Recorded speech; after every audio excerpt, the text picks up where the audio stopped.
Enkuba eyabadde mu kibuyaga ow'amaanyi eyatonye ekiri ekyakeesezza olunaku olwaleero yalese abantu ab'enjawulo mu disitulikiti y'e Rampala beeyaguza lujjo. We tutuukidde ku kyalo Bugamba era mu ggombolola eno tusanze ennyumba ezimu n'ebizimbe by'amasomero agamu byatiikuddwako obusolya. Ate bwe yatuuse ku nsuku tewali kitooke kye yalese waggulu. Kati abatuuze bennyamivu kubanga tebamanyi we bagenda kuggya kyakulya. Ni mumwena nimukireeba okutugwirirwa kagwe abantu ba Bugamba.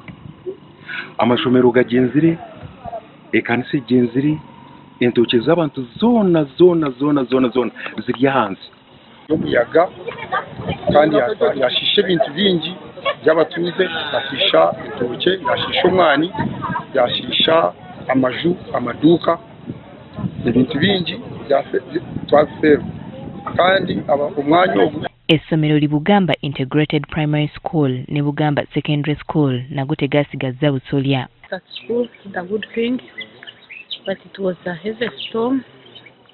As you can see, the whole environment, the building down here, all the iron sheets, the solar panel went. Up to now, we don't know where it is. The banana plantation. So we are here confused. We don't know what to do. Basabye bekikwatako okubadduukirira mu mbeera eno. Especially nkimu abebembezi ba gavumenti natikwa kutugirira embabazi nagira okuyayamba ekyalo kya Bugamba. Ekyo nanyuwa emyaka ina marumu tinkakirebaga ekibiri too much. Ahabwokuba tubiri ntuspending aha mwani emyani yona egenzire, entoki zagenda, amaju g'abantu gagenda. Ssentebe wa disitulikiti eno asuubizza okukwatagana n'abakulu okulaba nga badduukirira abatuuze bano.